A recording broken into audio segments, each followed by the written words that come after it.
Normal आहे सगळ्यांना, त्याबद्दल मी सांगणार आहे. ह्या विषयाबद्दल तुम्हाला सांगायचं कारण असं की तुम्ही उद्याच्या भारताचा आधारस्तंभ आहात. आपण बघा कसं पूर्वी एक म्हण होती, सगळे म्हणायचे एक मुलगा शिकला तर एक व्यक्ती शिकते, पण एक मुलगी शिकली तर संपूर्ण कुटुंब शिकतं. ऐकलं ना आपण हे? मी थोडासा त्याच्यात बदल करून टाकलेला आहे बघा. मी असं म्हणते, एक मुलगी जर सजग, सुशिक्षित आणि सक्षम झाली तर संपूर्ण देश मजबूत होतो. त्यामुळे आपल्याला आज या विषयावर अभ्यास करायचा आहे, आपल्याला ऐकायचं आहे की आपण सक्षम, सुशिक्षित आणि सुरक्षित कसं राहू. फक्त आपण सुशिक्षित झालो की झालं का? नाही, आपण सक्षम पण व्हायला पाहिजे आणि तितकंच सुरक्षित सुद्धा व्हायला पाहिजे. हे तुम्हाला वाटत असेल मी इतकं अधिकारवाणीने का बोलते. या गोष्टीसाठी मी बोलते की मी एक काउन्सिलर आहे, समुपदेशक आहे आणि बऱ्याच ठिकाणी एक्सपर्ट काउन्सिलर म्हणून माझी नेमणूक झालेली आहे. त्यामुळे मला अनुभव खूप आलेले आहे. आता नुकताच मी सेंट्रल रेल्वेच्या हॅरेसमेंट सेलवर पण माझी नेमणूक झालेली आहे. तर तिथे मी केसेस बघते की महिलांना कशा प्रकारे हॅरेस केलं जातं. बऱ्याचशा महिला असतात त्या समोर येत नाही, काही महिला येतात त्या येतात आणि काही महिला खोट्या कंप्लेंट पण करतात. म्हणजे हे तिन्ही प्रकार असतात बरं का. तर ह्याच्यातलं पैकी आपल्याला चांगलं काय ते शोधायचं असतं की खरोखरच जर आपल्याला त्रास झाला तर त्याला आपण कशा रीतीने तोंड देता येईल आपल्याला, किंवा आपण कशा रीतीने ते हँडल करता येईल. बऱ्याचदा कसं अरेला कार्य केलं म्हणजे झालं असं नसतं. बऱ्याचदा अरेला कार्य केल्यानंतर त्याचे परिणाम आणखी वाईट भोगावे लागतात. त्यामुळे बऱ्याच वेळा आपल्याला अतिशय हुशारीने आणि बुद्धिचातुर्याने परिस्थिती हँडल करावी लागते. सगळ्यात महत्त्वाचं म्हणजे अशी परिस्थिती येऊच नये म्हणून काय केलं पाहिजे ह्याचा आपण विचार करायचा. तर तिन्ही गोष्टी आहेत. आज आपण कॉलेजच्या उंबरठ्यावर आहात. इथून पुढे आपलं खरं आयुष्य सुरू होणार आहे. आतापर्यंत शाळा, हायस्कूल हे म्हणजे कसं प्रोटेक्टेड लाईफ असतं. घरापासून शाळेपर्यंत जायचं, घरापासून हायस्कूलपर्यंत जायचं, ट्युशन जायचं आणि घरी यायचं. पण आता थोडक्यात म्हणजे मी शिंग नाही म्हणणार, पण पंख फुटले आहेत. की शिंग म्हणू? शिंग फुटले नाही ना? हा, मग पंख फुटले तुम्हाला आता. त्याच्यामुळे तुम्हाला भरपूर उंच उडायचं आहे आणि त्यासाठी आपल्याला सुरक्षित कसं राहता येईल हे आपण करू. तत्पूर्वी आपण या तिन्ही शब्दांचा, कारण तीन मोठे मोठे शब्द आहे बघा, सजगता, सुरक्षितता आणि सक्षमता. हे तीन एवढे मोठे मोठे शब्द आहेत की ते अवजड वाटतील सगळ्यांना, पण ते आपल्याला सोपे करून त्याचा अर्थ समजून घ्यायचा आहे. सजगता म्हणजे अवेअरनेस. आता मॅडमने आपल्याला सांगितलं तिन्ही शब्दांचा अर्थ, म्हणजे आपल्या सभोवतालच्या परिस्थितीचं भान असणं.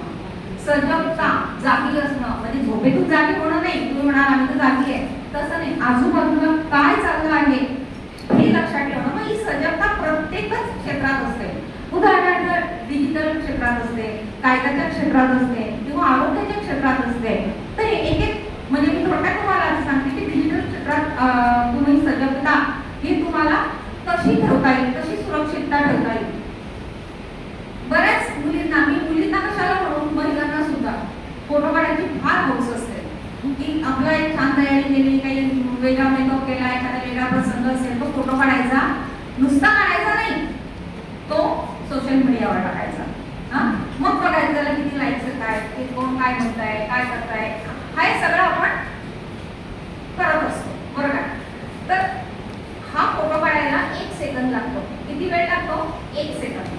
तो फोटो व्हायरल व्हायला म्हणजे या ग्रुपमधून त्या ग्रुपमध्ये, त्या ग्रुपमधून त्या ग्रुप, म्हणजे मला समजा मॅडमचा फोटो टाकला द्यायचा, तर मी लगेच त्या मॅडमला टाकेल, त्या मॅडमला टाकेल. असा तो व्हायरल व्हायला 10 सेकंद लागतात, फक्त 10 सेकंद.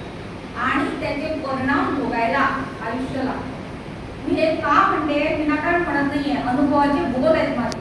मी हे का सांगते, ही खबरदारी घ्यायला पाहिजे की आपण जे फोटो काढतोय ते कुठे टाकतोय, कोणत्या पेजावर टाकतोय, किंवा टाकणं आवश्यक आहे का, आणि कोणता फोटो टाकतोय. केव्हाही फोटो टाकताना विचार करायचा की हा फोटो माझ्या आई वडिलांनी बघितला तर चालेल का, माझ्या शिक्षकांनी बघितलं तर चालेल का, या फोटोची मला लाज वाटणार आहे का. असं असेल तरच तो फोटो टाका, अदरवाईज असा कुठलाही फोटो टाकायचा नाही की ज्याची तुम्हाला लाज वाटेल तो फोटो बघून. समजलं का? तर ह्या गोष्टी लक्षात ठेवणं तुम्हाला आवश्यक आहे. आणि ही जी आहे ही डिजिटल सजगता म्हटली जाते. विषय खूप मोठा आहे, पण आज आपल्याला थोडक्यात शॉर्टमध्ये एक एक पॉईंट सांगायचा आहे, त्याच्यावर तुम्ही विचार करायचा आहे. मी एकच पॉईंट सांगणार आहे, पण पुढचे काय पॉईंट असतील हा विचार तुम्हाला करायचा आहे. ठीक आहे ना. पुढचा जो मुद्दा आहे तो म्हणजे कायद्याच्या बाबतीत सजगता कशी असायला पाहिजे, की अवेअरनेस काय पाहिजे कायद्याच्या बाबतीत. आपल्याला आपण म्हणतो आम्हाला माहिती आहे सगळे कायदे, सिग्नल तोडायचा नाही, पोलिसांचं थांबा म्हणतात आम्ही थांबतो, आम्ही गाडी थांबवतो, नो पार्किंगच्या ठिकाणी पार्किंग करायचं. कायदा एवढाच असतो का? नाही, यापेक्षा खूप काही मोठा कायदा असतो. त्यासाठी मी तुम्हाला एक उदाहरण, नुकतंच घडलेलं उदाहरण मी तुम्हाला सांगणार आहे, माझ्याकडे घडलेलं उदाहरण सांगणार आहे आणि ते तुमचे डोळे उघडणार असं उदाहरण आहे. एकदा काय झालं, एकदा म्हणजे काय, माझ्याकडे चालू असं काउन्सिलिंगला येणं, मुलं मुली आई वडील मुलींना घेऊन येतात. बऱ्याचदा तुमच्यासारख्या ज्या मुली असतात, तुमच्यासारख्या वयातल्या, त्या प्रेमात पडतात. प्रेमात पडल्यानंतर आई वडिलांना खूप उशिरा समजतं की आपली मुलगी प्रेमात पडली आणि तेव्हा ती मुलगी ऐकण्याच्या पलीकडे गेलेली असते. हे सुद्धा मला तुम्हाला सांगायचं आहे की आई वडील जे आपलं सांगतात, खरे हितचिंतक आपले आई वडीलच असतात, आपले शिक्षक असतात, त्यांचं आपण ऐकायचं असतं. पण हे तुमचं वय असं आहे की बऱ्याचदा आपल्याला काय चांगलं काय वाईट हे आपल्याला समजत नाही आणि आपण चुकीच्या लोकांना आपण रिस्पॉन्स देत असतो किंवा त्यांनी दोन शब्द गोड बोललं. हे बघा, कोणालाही मलाही म्हटलं की तुम्ही फार सुंदर दिसता, तर मला आवडतं, चांगलंच वाटतं, ते मानसिकता आहे ती. त्याच्यामुळे तुम्हाला आता कोणी म्हटलं तर ते आवडणारच आहे. पण समोरच्याचा उद्देश काय आहे, तो काय उद्देशाने बोलतो, हे खूप महत्वाचं असतं. हे लक्षात घ्यायला पाहिजे. तिथे तुमची सजगता कामाला आहे. तर उदाहरण मी असं सांगत होते की आई वडील आले होते माझ्याकडे, मुलीला घेऊन आले होते. प्रसंग इतका वाईट होता की खूपच. ती मुलगी काही महिन्यांपूर्वी त्या एका मुलाबरोबर निघून गेलेली, घरात आई वडिलांना न सांगता निघून गेलेली होती. आणि काय झालं, साहजिकच मुलाचा इंटरेस्ट संपल्यानंतर त्याने तिला परत पाठवून दिलं, मला तुझ्याबरोबर नाही राहायचं. ती मुलगी माहेरी आली आई वडिलांकडे. आधी त्यांनी पोलीस स्टेशनमध्ये गेलं, पोलिसांनी सांगितलं की हिचं काउन्सिलिंग करणं जरुरी आहे, माझ्याकडे पाठवलं. दक्षता समितीत मी असल्यामुळे बऱ्याचशा पोलीस पण माझ्याकडे केसेस पाठवतात, तशी ती केस माझ्याकडे आली. तर मी बघत होती त्या मुलीला, सांगायला खूप वाईट वाटतं, ती मुलगी प्रेग्नंट होती आणि त्या मुलाने तिला सोडून दिलेलं होतं. मी तिला म्हटलं, का गं बाई, तुला एवढंही लक्षात आलं नाही का की ह्या मुलाने आपल्याशी लग्न केलेलं नाहीये? नाही मॅडम, त्याने माझ्याशी लग्न केलं. म्हटलं मॅरेज सर्टिफिकेट दाखव, तुझं कुठे आहे? तिने काय दाखवलं असेल मला? एक स्टॅम्प पेपर दाखवला, त्याच्यावर फक्त लिहिलं होतं की आम्ही नवरा बायको म्हणून आजपासून आलो. त्या स्टॅम्प पेपरला काहीही अर्थ नसतो, अक्षरशः फक्त कागदाचा तुकडा असतो, कायद्यानुसार त्याला अर्थ नसतो. पण कायदा काय हेच तिला माहिती नव्हतं. तिला म्हटलं होतं हा फक्त कागद आहे, या कागदाच्या तुकड्याला कवडीची किंमत नाही, रद्दी आहे म्हटलं ही. तू कायद्यानुसार जर त्याच्याशी भांडायला गेलीस तर काहीच उपयोग होणार नाही आहे. आणि असं सांगेन तुम्हाला की अशा अनेक केसेस असतात मुलींनो की असं काही घडल्यानंतर म्हणजे तुटलेली नाती, नंतर सुटलेलं शिक्षण आणि वाढलेलं पोट घेऊन नॉलेज तुम्हाला असणं खूप जरुरी आहे. तर म्हणून मी म्हणते की या गोष्टीमध्ये तुम्ही दुसरं म्हणजे आरोग्याच्या बाबतीत सुद्धा तुम्ही सजगता ठेवणं जरुरी आहे.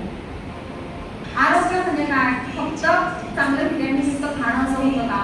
मुळीच नाही. आरोग्याचा अर्थ असा की तुमचं मानसिक शारीरिक आरोग्य आणि व्यायाम ह्याचा सगळा समतोल तुम्हाला राखता आला पाहिजे. हे बघा, जंक फूड सगळ्यांना आवडतं, पिझ्झा, बटाटे वडा, समोसा सगळ्यांना आवडतं, मला पण आवडतं. पण म्हणून रोज खायचं असतं का? मुळीच नाही.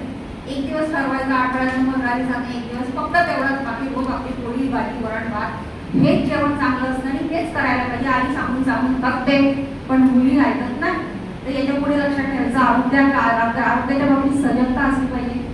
त्या बाबतीत दुसरी व्यायामाचा एक प्रकार, व्यायाम सुद्धा करायला पाहिजे. त्या बाबतीत मी आपल्या डॉक्टर मंगळे मॅडमला 100 पैकी 100 मार्क देईन, कारण त्यांनी इतका अवेअरनेस निर्माण केला आहे व्यायामाच्या बाबतीत. रोज सकाळी 6 वाजता आपल्या कॉलेजच्या ग्राउंडवर त्या योगा, म्युझिकल योगा शिकवतात. अतिशय चांगलं असतं. और 1 तास तुम्ही तेवढा व्यायाम केला तुम्ही शारीरिक आणि मानसिक दृष्ट्या पूर्णपणे सक्षम होतात आणि निरोगी राहतात आणि तुमचा संपूर्ण दिवस चांगला जातो. अशी आरोग्यासाठी धडपडणारे लोक आपल्या आजूबाजूला असतात, फक्त आपल्याला ते निवडायचे असतात. तर हे लक्षात ठेवा, ही सजगता. अशी 3 गोष्टी मी सांगितल्या. प्रत्येक बाबतीत तुम्ही सजग राहणं आवश्यक आहे. पुढचं म्हणजे सुरक्षितता, सिक्युरिटी. सुरक्षितता म्हणजे काय? तुम्ही म्हणाल की घरात बसून राहायचं म्हणजे सुरक्षित आहे, असं होतं का? घरात बसून राहणं म्हणजे सुरक्षित नाही. तर आलेल्या संकटाचा सामना करायला शिकणं आणि त्यामध्ये आत्मसंरक्षण हा खूप महत्त्वाचा भाग आहे.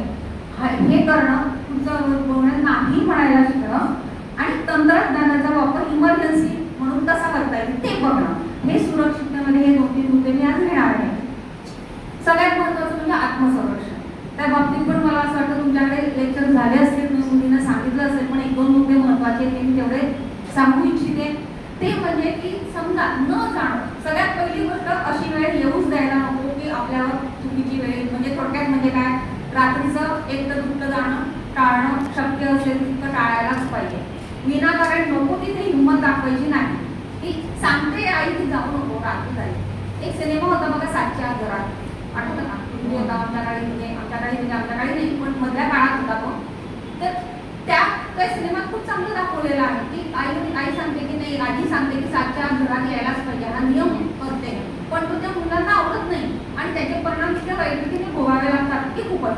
तर आजचा काळ नाही असा नाही की अगदी तुम्ही 7च्या आतच यायला पाहिजे, पण अगदी 11 वाजेपर्यंत फिरणं योग्य नाही, कळलं का? तर ह्या गोष्टी तुम्ही लक्षात ठेवायला पाहिजे. सुनसान रस्त्यावरून, एकट्या दुसऱ्या रस्त्यावरून जाणं चुकीचं. केव्हाही शॉर्टकट जरी असला तरी रहदारीचाच रस्त्याने यायचं. लांब पडलं चालेल, पण ज्या रस्त्याने रहदारी असेल त्याच रस्त्याने यायचं. वेळ सांगून येत नसते आणि जर समजा न जाणं चुकी, समजा वेळ आलीच तर काय करायचं, या 2-3 गोष्टी मी तुम्हाला सांगणार आहे. एक महत्त्वाची गोष्ट म्हणजे समजा कोणीतरी आपल्या तोंडावर हात ठेवून तोंड दाबायचा प्रयत्न केला, मागून समजा कोणीतरी आपलं तोंड दाबलं असं, अशा रीतीने काय करायचं, असा हात तोंडावर आल्यानंतर कुठलं तरी एकच बोट घ्यायचं आणि उलटं करायचं. इतकं जबरदस्त वेदना होतात की त्या हाताची पकड आपोआप ढिली होते. कुठलाही बोट, मी असं नाही म्हणते हे पण असं उलटं केलं ना की जबरदस्त वेदना होत असतात. ते छोटीशी टीप आहे, पण ही कायमची लक्षात ठेवा. केव्हाही उपयोगी. सगळ्यात आधी हल्ला करणार तोंडच लागतो, कारण की आंडवणं करायला नको म्हणून, कळलं? तर अशा रीतीने हे लक्षात ठेवा. दुसरी गोष्ट, आपल्या हाताचं कोपर खूप लागतं. मागून हल्ला केल्यानंतर सुद्धा तुम्ही असं करून फक्त पोटात जरी मारला हाताचा कोपर, तरी त्याच्यावर तो हातबल होऊ शकतो. मागची जी व्यक्ती असेल ती छोट्या गोष्टीचं, पण त्या ऐन वेळेला सुचणं खूप महत्त्वाचं असतं. किल्ली तर सगळ्यांजवळ असतेच की नाही, तर म्हणजे घराची किल्ली किंवा आपली स्कूटरची, आपली बाईकची किल्ली असते किंवा सायकलची किल्ली असते. तर ती किल्ली जी असते ना, ती पण त्याचं शस्त्र म्हणून आपल्याला कसं वापर करता येईल. किल्ली हातात पकडायची आणि एकच किल्ली ना 2-3 किल्ली असते तर एक किल्लीचं टोक इकडनं बाहेर काढायचं, अशा रीतीने पकडायचं की ते वेपन तयार होतं, शस्त्र तयार होतं. आणि फक्त तुम्ही असं मारलं तर ते जबरदस्त लागते ती किल्ली जोरात समोर त्याला, कारण ते शेवटी मेटल असतं. तर छोट्याशा गोष्टी असतात या तुम्ही जर केल्या तर स्वतःची सुरक्षितता तुम्ही अतिशय चांगल्या रीतीने करू शकाल. पुढचा जो मुद्दा आहे तो म्हणजे नाही म्हणायला शिकणं. हे बघा, आपण कसं असतं, लहानपणापासून आपण शिकलेलं असतो, शी इज अ गुड गर्ल. खूप ऐकते बरं आमची मुलगी, आमचं कशालाच नाही म्हणत नाही, आम्ही म्हणून तेच ऐकते. गोष्ट चांगली आहे, पण कधी कधी नाही पण म्हणता आलं पाहिजे. सगळ्या गोष्टींना हो म्हणून उपयोग नसतो. जी गोष्ट आपल्याला पटत नाही, जी गोष्ट आपल्याला आवडत नाही किंवा ज्या गोष्टीने आपल्याला त्रास होणार आहे, अशा गोष्टीला आपण नाही म्हणणं हे शिकायला पाहिजे. आणि ते म्हणता येतं. एकदा हिंमत केली की नाही, काय होईल माझ्या समोरच्याला वाईट वाटेल, पण ठीक आहे ना, ओके. आपल्याला नाही जायचं एखाद्या ठिकाणी आणि समोरची व्यक्ती म्हणत नाही की तू इथे यायलाच पाहिजे माझ्याबरोबर वगैरे, तर नाही, मला नाही यायचं, आपण सांगू शकतो. तर नाही म्हणायला शिकायला पाहिजे. प्रत्येक गोष्टीत हो म्हटलं पाहिजे असं मुळीच नाही आहे. आणि दुसरी गोष्ट म्हणजे इमर्जन्सी हेल्पलाईन नंबर. कदाचित तुम्हाला ते माहिती असतील, पण मी परत सांगणार आहे. 1091 नावाचा नंबर आहे, तो भरोसा सेलचा आहे आणि तो तुम्हाला केव्हाही तुम्ही त्या नंबरवर जर डायल केला तर तो तुम्हाला मदत मिळू शकते. आणि पुढचा एक नंबर जो आहे तो आहे 112 112 जो नंबर आहे तो 24 तास चालू असतो. समजा तुम्ही रात्री एकट्या कुठे असाल आणि तुम्हाला घरी जायचं आहे, तुम्ही फक्त या नंबरवर कॉल केला तर महिला पोलीस किंवा पोलीस तुमच्या सोबतीला तुमच्या घरापर्यंत येतील.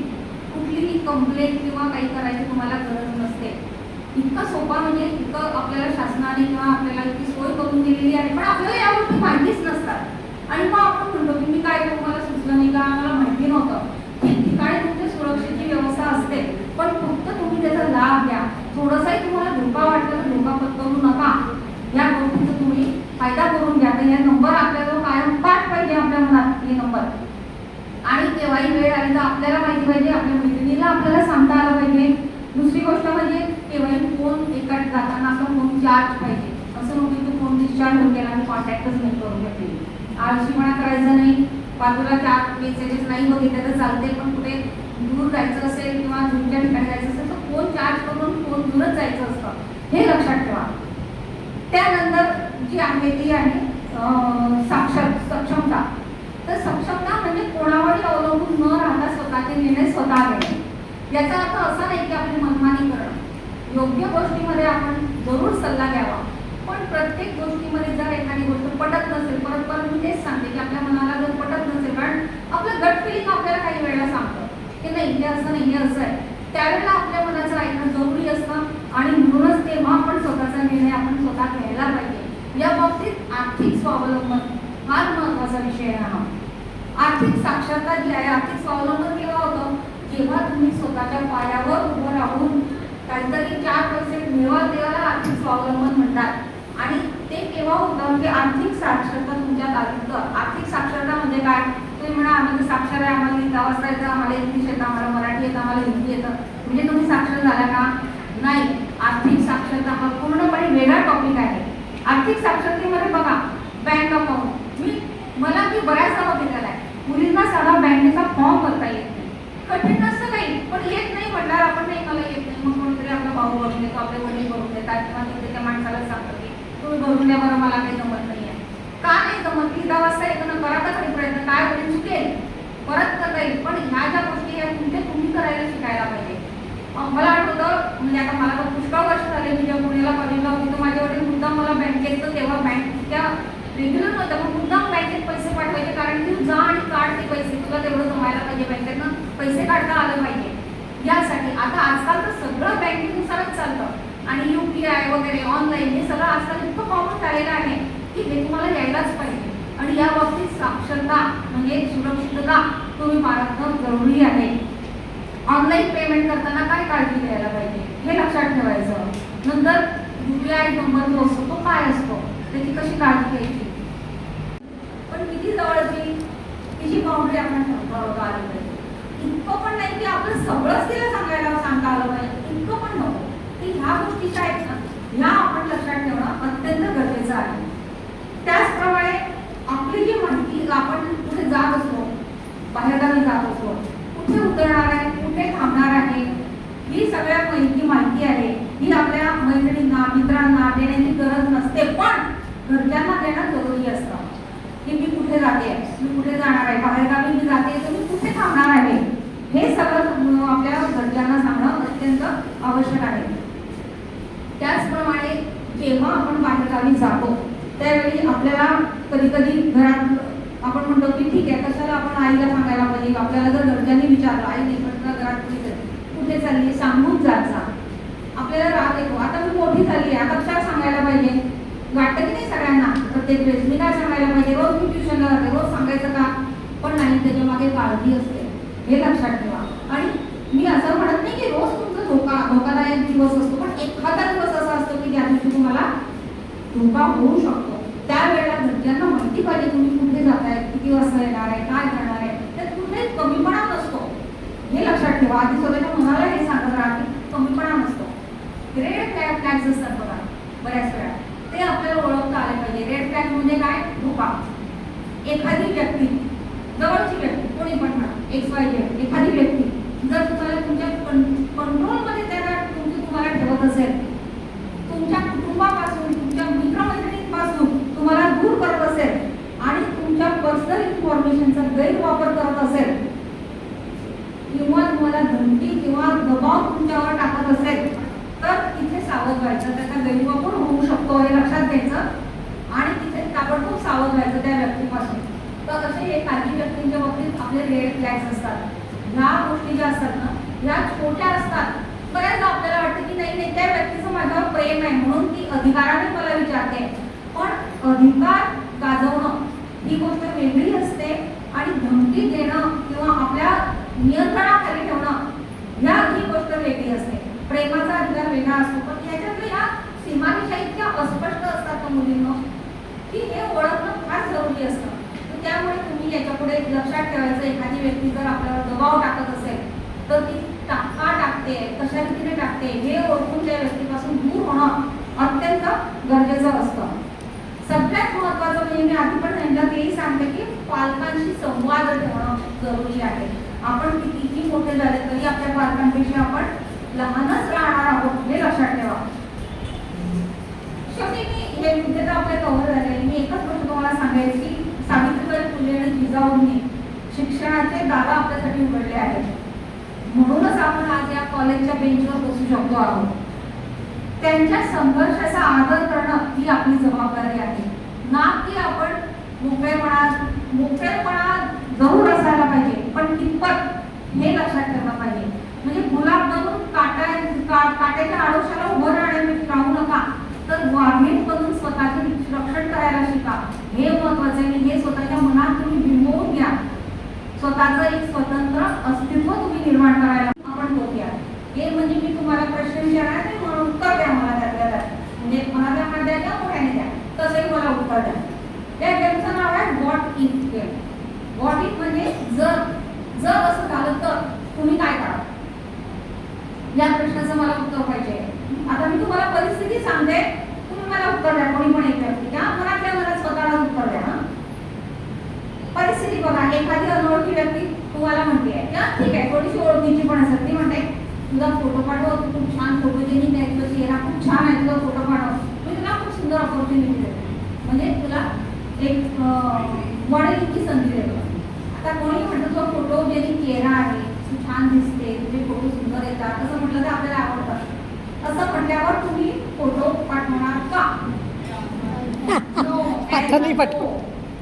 हे लक्षात ठेवायचं, मनात बिंबवून घ्यायचं. कितीही सुंदर आहे, हो मी ऐश्वर्या रॉय आहे, मला माहिती आहे की मी खूप सुंदर आहे, पण मी फोटो पाठवणार नाही. लक्षात ठेवा, मला नकोय ऑपॉर्च्युनिटी. आणि ऑपॉर्च्युनिटी इतकी सहज मिळत नसते, त्यासाठी कष्ट करायचे असतात, मेहनत करायची असते, हे लक्षात ठेवा.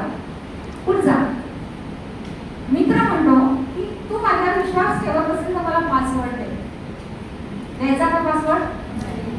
नो. ते लक्षात ठेवा. कोणी तुम्हाला अस्वस्थ वाटेल अशा पद्धतीने वागताय समजा, तर तुम्ही काय कराल?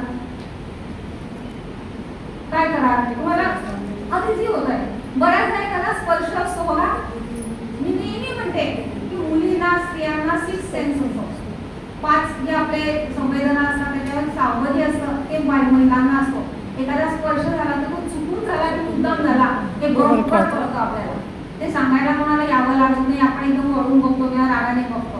असं जर कोणी करत असेल, आपल्याला मुद्दामून वारंवार स्पर्श करण्याचा प्रयत्न करत असेल किंवा नको तिथे टच करत असेल, तर काय करायचं? त्या व्यक्तीपासून दूर व्हायचं. आपल्या जवळची आणि नेहमी असं प्रसंग घडत असेल, ती व्यक्ती नेहमीच्या संपर्कातली असेल तर आपल्या जवळच्या विश्वासू व्यक्तीला सांगायचं की ही व्यक्ती मला असं करते आहे. घरातल्या लोकांना सांगायचं, घाबरायची नाही आणि आवश्यक ती मदत घ्या. मी यासाठी पण मला आता एक उदाहरण आठवलंय म्हणून मी तुम्हाला सांगते. एका खेडेगावावरच्या शाळेत माझं लेक्चर होतं. मी सांगणार नाही ती गावाचंही नाव सांगणार नाही, शाळेचंही नाव सांगणार नाही. तिथे माझं असंच भाषण होतं आणि मुली इतक्या छोट्या होत्या, त्या बालवाडीतल्या किंवा पहिलीतल्या वगैरे असते. पहिली ते चौथीची शाळा होती, पहिलीतल्या मुली असतील. तर गुड टच बॅड टचवर लेक्चर होतं माझं. हे सगळं मुलींना समजून नाही का, कसं करायचं, काय करायचं, आपण कसं ओळखायचं, बॅड टच कसा करायला ओळखतो काय, हे सगळं म्हणजे लहान मुलींना समजावून सांगणं खूप कठीण असतं. कारण एक्झॅक्ट काय आता मी तुम्हाला काही सांगितलं, तुम्हाला समजतंय मी काय बोलते, मला काय म्हणायचं आहे, तुम्ही समजू शकताय. मी समजावत होती आणि माझं भाषण संपल्यानंतर मी होती ग्रामपंचायतीचे ती अध्यक्ष काय म्हणायचं की होती तिथे माझ्या शेजारी बसलेली शाळेची मुख्याध्यापक वगैरे आम्ही 3-4 जण असे बसलेलो होतो. एक 2-3 छोट्या मुली माझ्याजवळ आल्या म्हणे, मॅडम एक गोष्ट सांगायची आहे. म्हटलं काय? आम्ही शाळा सुटली ना ती घरी जातो ना तर त्या पारावर ना 2-3 मुलं बसलेले असतात, ते ना आमचे व्हिडिओ काढतात. इतक्या लहान मुलींची विचार करा. मग म्हटलं तुम्ही मॅडमला नाही सांगितलं का, मग तुमच्या शाळेतल्या बाईंना नाही सांगितलं का? नाही आम्हाला भीती वाटलं बाई आम्हाला राबवतील असं.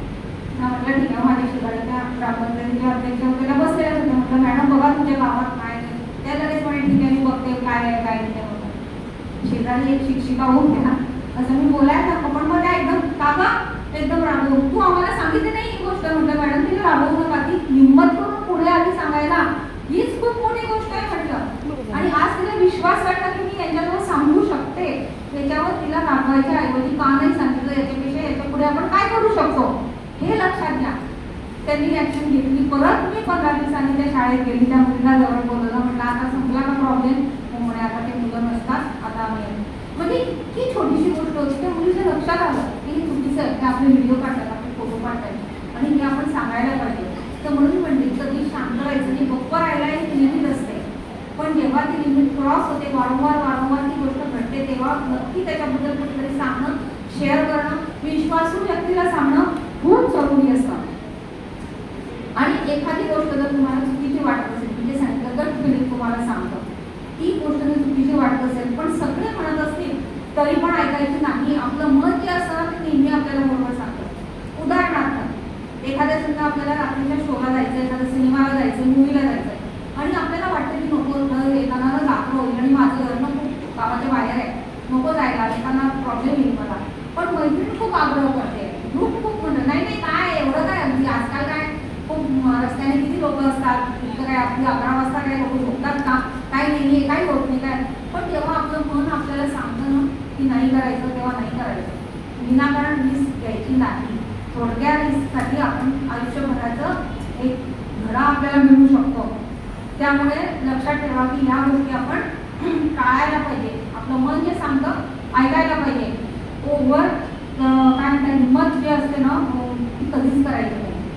सुरक्षित राहायचं आणि सक्षम राहायचं आणि सजग राहायचं हे लक्षात ठेवा. फक्त नटणं, फॅशन, सोशल मीडिया यात अडकायचं नाही. पंखांना बळ देऊन आभाळ हवेत घ्यायचं. सजग होऊन स्वतःचं रक्षण स्वतःच करायचं आहे आणि सक्षम बनून स्वतःचं नाव कमवायचं आहे. जाता जाता आपण एक सर्व मिळून एक प्रतिज्ञा करायची आहे. आज मी बोलते, माझ्या मागे बोलायचं. प्रत्येक गोष्टीकडे डोळसपणे बघायचं. मी सुरक्षित राहील, स्वतःचे रक्षण करायला खंबीर बनेल आणि मी सक्षम होईल, स्वतःच्या पायावर उभं राहून जगाला दाखवून देईल. तुम्हा सर्व मैत्रिणींना उज्ज्वल भविष्यासाठी खूप खूप शुभेच्छा देते आणि मला इथे संधी दिली, येऊन बोलण्याची संधी दिली त्याबद्दल मी आयोजकांची मनपूर्वक आभारी.